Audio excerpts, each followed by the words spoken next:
Dawn came with a blade's edge on the wind, the kind that slips beneath a coat and reminds you how small a man can feel on an open plain.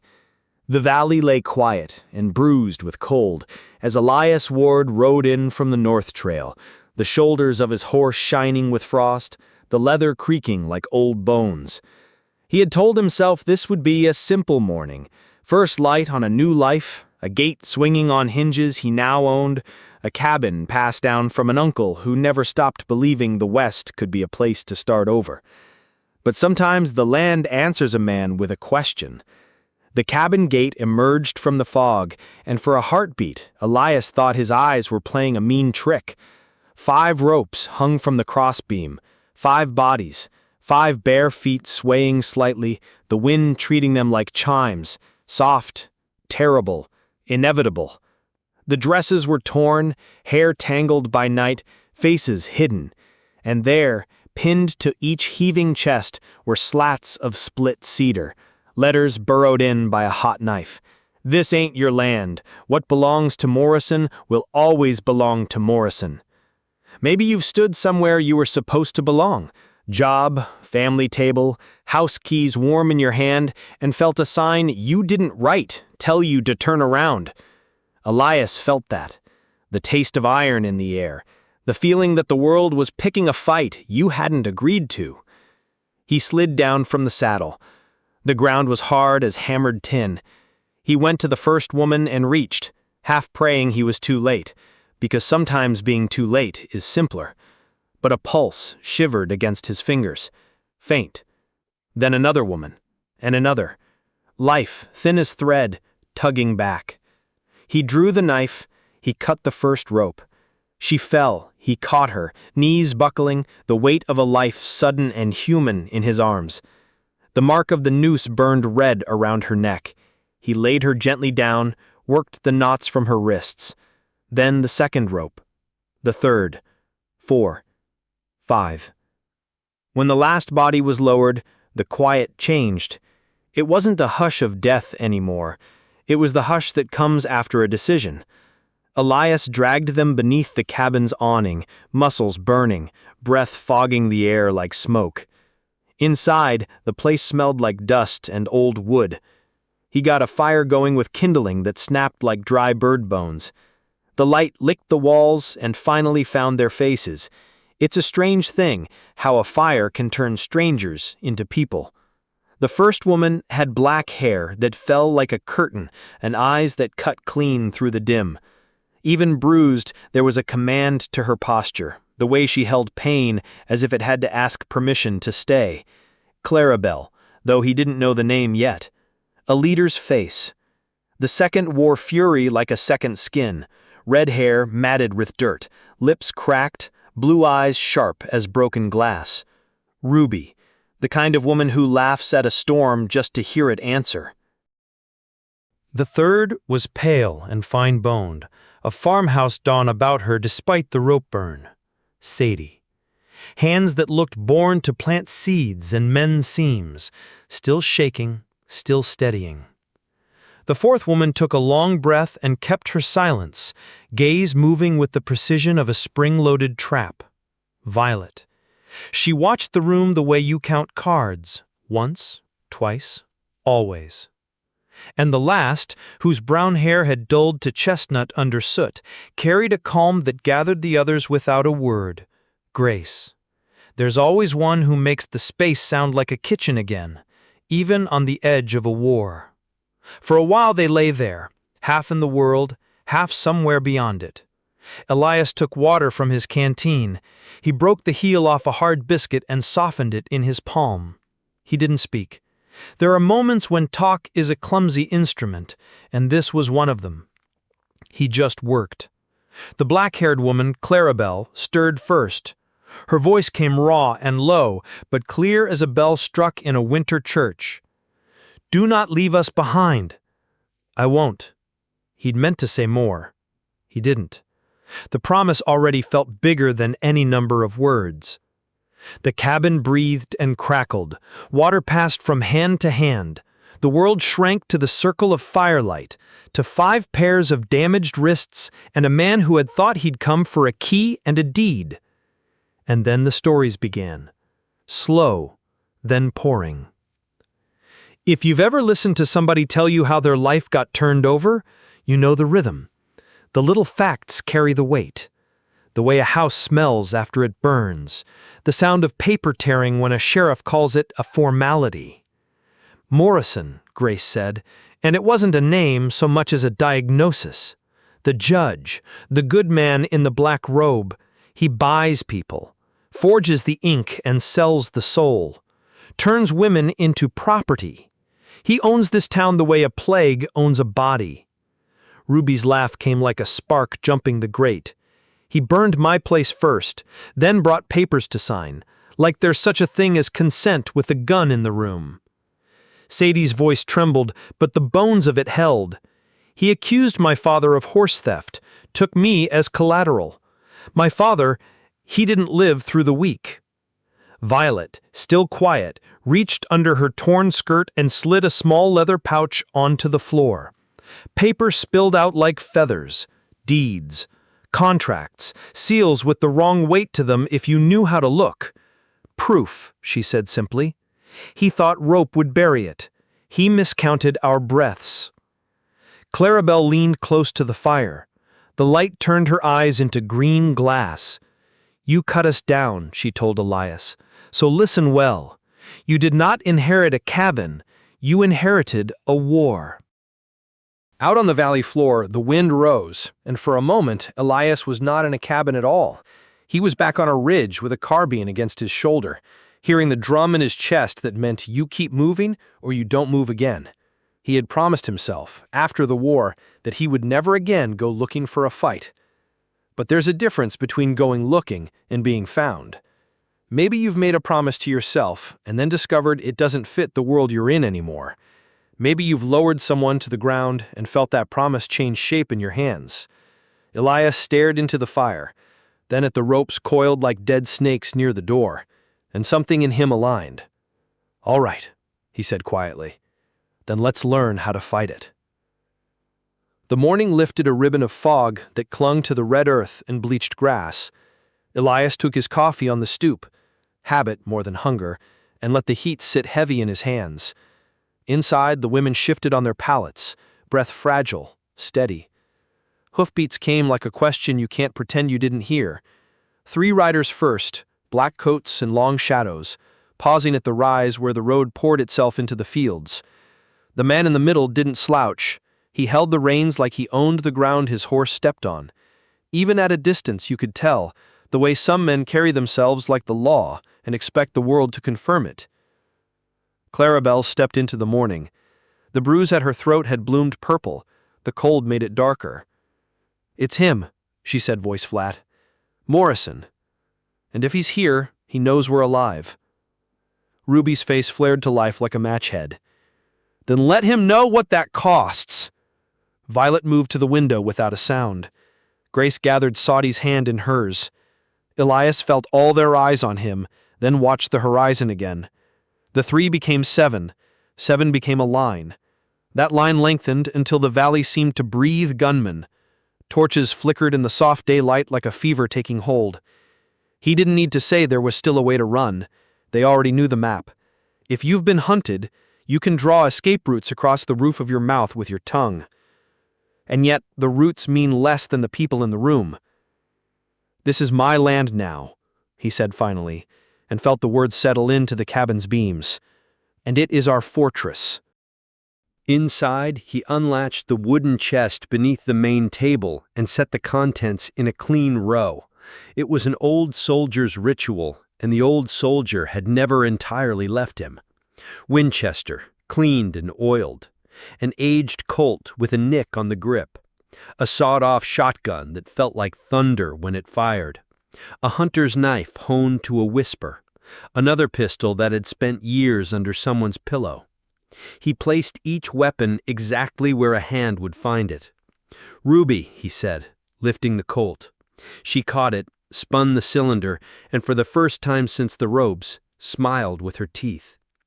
Sadie, he said, and the shotgun looked too big for her until her hands settled, and it suddenly didn't. Fear can make you small for a moment. Duty makes you fit yourself. "Violet," he murmured, passing the knife and a derringer. Her sleeve swallowed the tiny pistol, the blade glinted once and vanished as if it had always belonged to air. "Grace," he said, offering the old musket. She nodded, jaw set, the way a mother nods when there's too much to be done and not enough hands to do it. For Clarabelle, he held out a Navy Colt that had been his uncle's. She weighed it, met Elias's eyes, and slid it into a holster like an oath.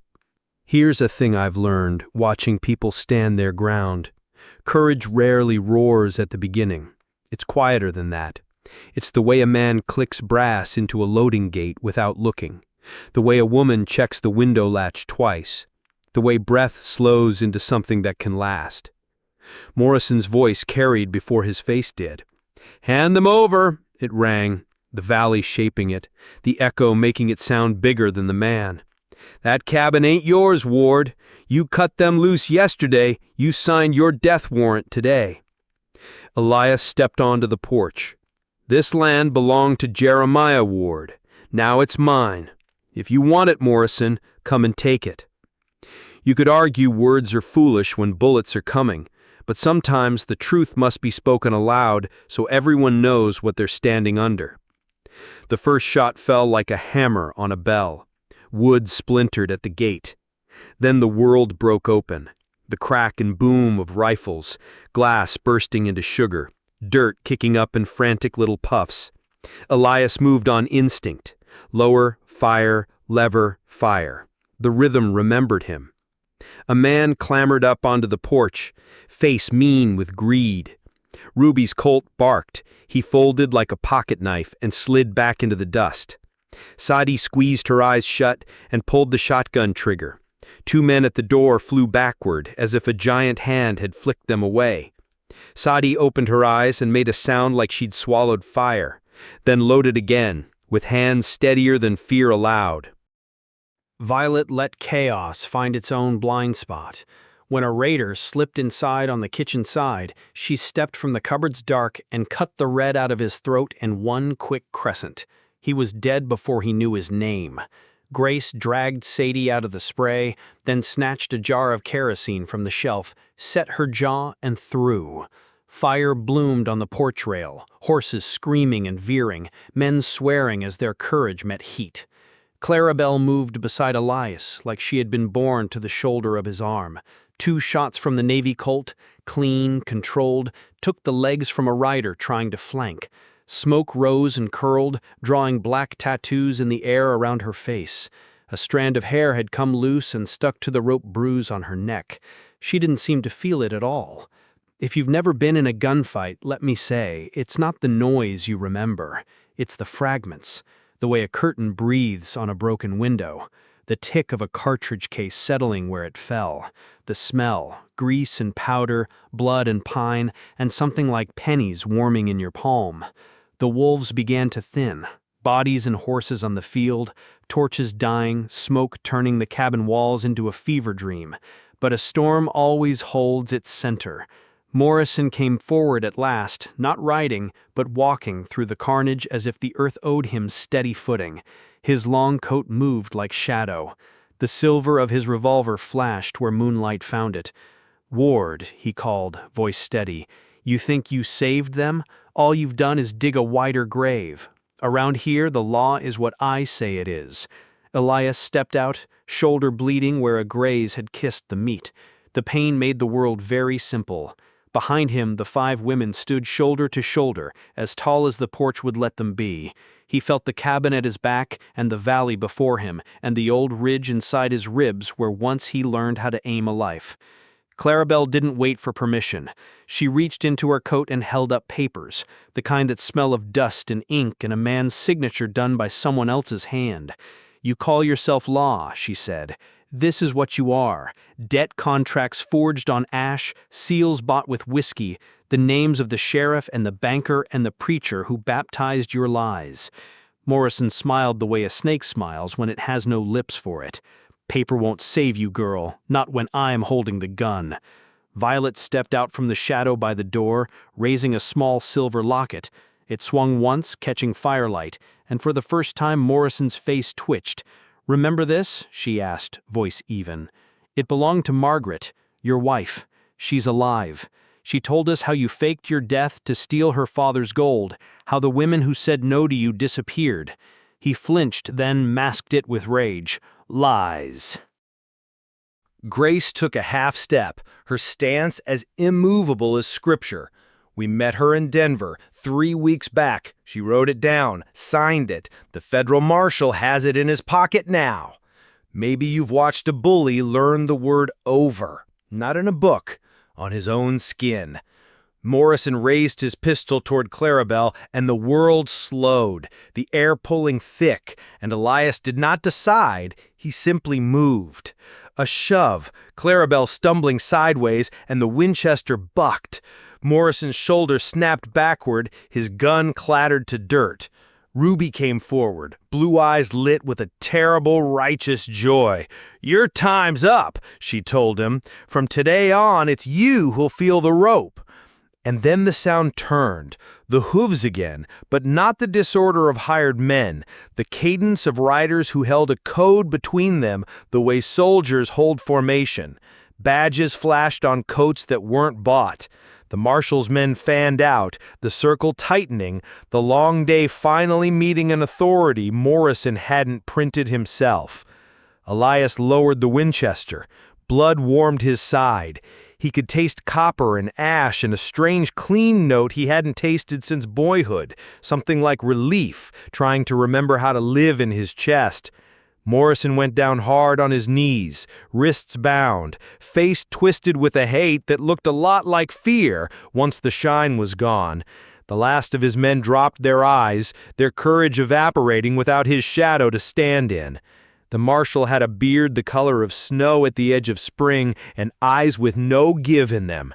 "Justice may come late," he said, looking at the 5 women, then at Elias, "but it comes."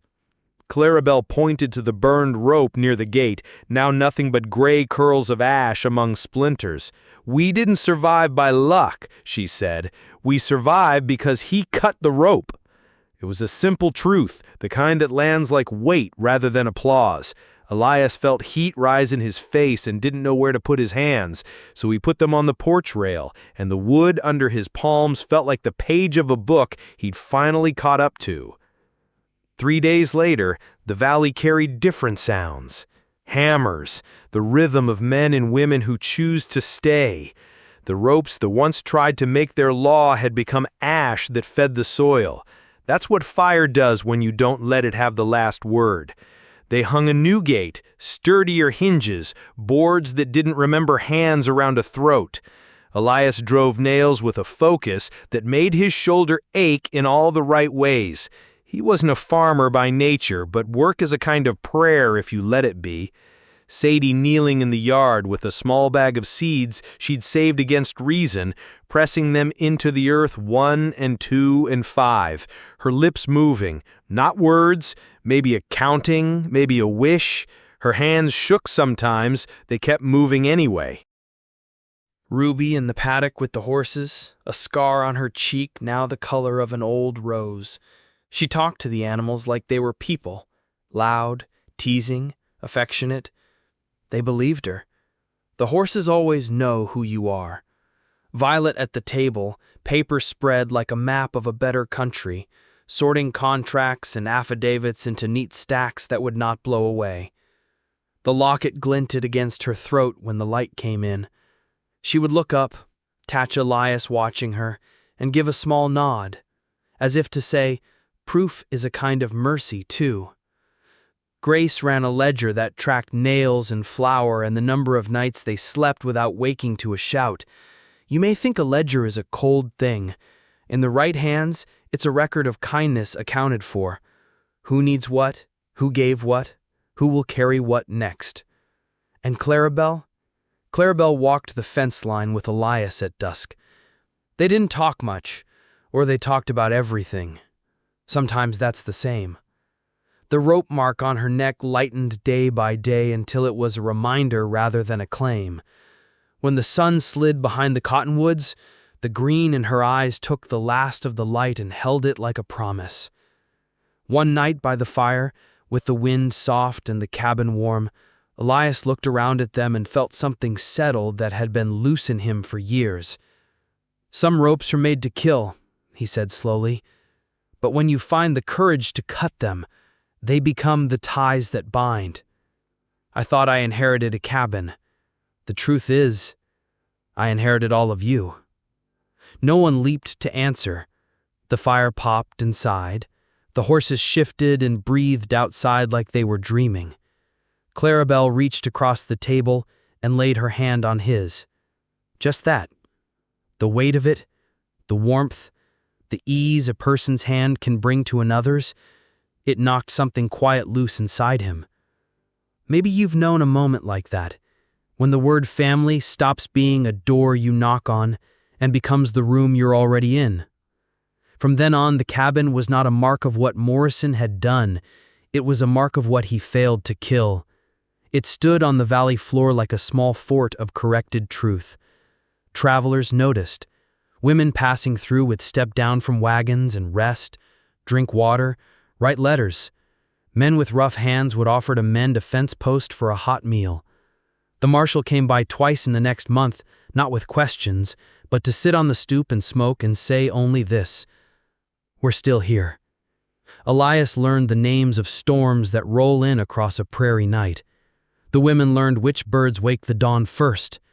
They learned each other's laughter and the ways silence can be comforting instead of cold.